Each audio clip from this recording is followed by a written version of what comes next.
ജേനിയസ് മീഡിയയിലേക്ക് എല്ലാവർക്കും സ്വാഗതം. നമ്മൾ GGM അതിൻ്റെ തുടക്കത്തിൻ്റെ ദിനം നമ്മളവിടെ വന്നിരിക്കുകയാണ്.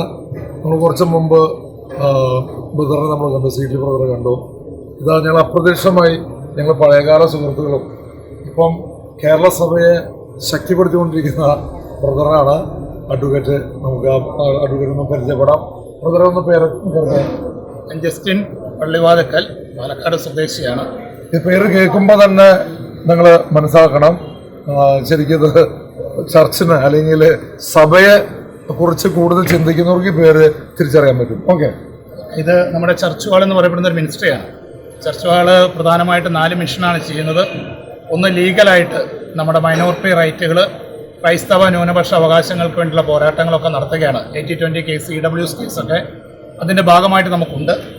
രണ്ടാമത്തത് നമ്മുടെ ഈ പ്രണയക്കെണികളിൽപ്പെടുന്ന കുട്ടികളെയാണ് രക്ഷിക്കുന്ന കെണികൾ. അതിനകത്ത് ലവ് ജിഹാദ് ഉണ്ട്, മറ്റ് ഹൈന്ദവ സഹോദരങ്ങൾ കൊണ്ടുപോകുന്നതുകൊണ്ട് നമ്മൾ കുട്ടികളെ തിരിച്ചു കൊണ്ടുവരും. നമുക്ക് ഏകദേശം ഒരു 942 കുട്ടികളെ ഈ കോവിഡിന് ശേഷമുള്ള കാലത്ത് നമുക്ക് തിരിച്ചു കൊണ്ടുവരാൻ വേണ്ടി സാധിച്ചിട്ടുണ്ട്. അത് തമ്പുരാൻ്റെ കരുണയാലും. മൂന്നാമത്തത് നോ സൂയിസൈഡ് മിഷനാണ്.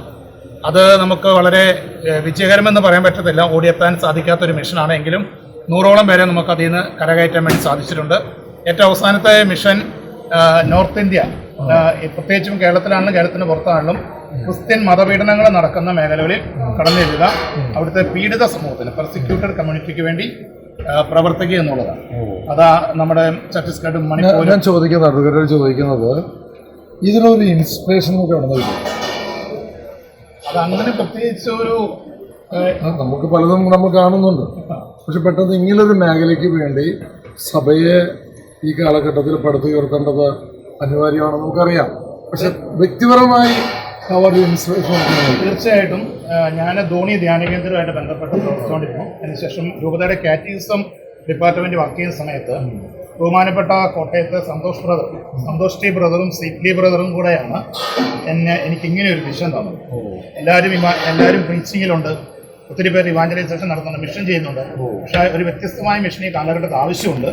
അതിൽ ധൈര്യം ഉണ്ടെങ്കിൽ ഒന്ന് ഇറങ്ങാൻ നോക്കടോ എന്ന് പറഞ്ഞപ്പം അങ്ങനെയാണ് ഈ മിഷനിലേക്ക് ഇറങ്ങാൻ താല്പര്യം വന്നത്. അത് പ്രാർത്ഥിച്ചു കഴിഞ്ഞപ്പം അങ്ങനെ ഇറങ്ങാനൊരു ഇത് കിട്ടി. പിന്നെ അങ്ങ് ഇറങ്ങിയപ്പോൾ അത് ഈ കാലഘട്ടത്തിൽ ഇപ്പോൾ എത്ര വർഷം ഉണ്ടാവും?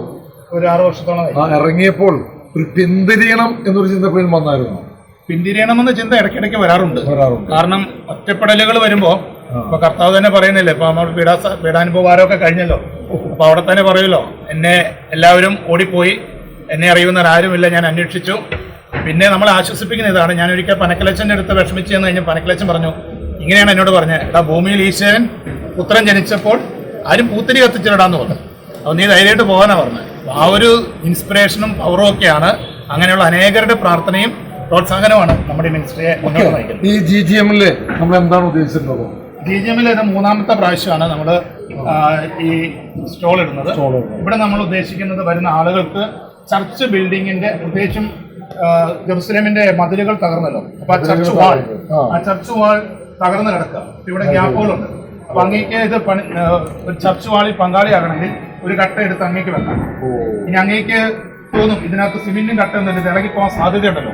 അങ്ങനെയാണെങ്കിൽ സിമെന്റും മണലും കമ്പിയൊന്നും വാങ്ങാൻ നിവൃത്തിയില്ലാത്തതുകൊണ്ടാണ് നമ്മൾ കട്ട മാത്രം എടുക്കുന്നത്. അപ്പൊ അതിന് വേണേൽ അങ്ങേക്ക് സപ്പോർട്ട് ചെയ്യാം. അങ്ങനെ ചർച്ച് വാൾ മിഷനെ അങ്ങേക്ക് സഹായിക്കാൻ വേണ്ടി തീർച്ചയായിട്ടും ആളുകൊണ്ടും അർത്ഥം കൊണ്ട്. നമ്മുടെ കുടുംബജീവിതത്തെ കുറിച്ച് പറയുകയാണെങ്കിൽ ഭാര്യ 5 മക്കളും 5 മക്കളുണ്ട്. മക്കളും ഇതിനോടൊപ്പം ഇത് പണിതുകൊണ്ടിരിക്കേണ്ടത്. ഇപ്പൊ എന്നെ സഹായിക്കാൻ 3 പേരൂടെ ഉണ്ട്. മൂത്തയാളും 3ാമത്തെ ആളും ഏറ്റവും ഇളയാളും ഉണ്ട്. എനിക്ക് 4 ആണും ഒരു പെങ്കൊച്ചുള്ളത്.